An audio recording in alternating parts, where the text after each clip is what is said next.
属蛇的今年财星很好，就是属蛇的人呢，要亲力亲为，不能太依靠别人。但是蛇跟龙是暗中合的，说蛇是龙降地球，所以叫蛇。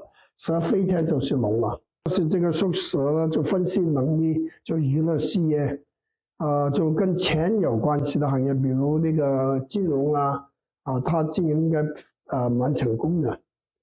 蛇来讲，犯了有孤独心，要是就是怎么说呢，平安是福，就没有太多火花就是。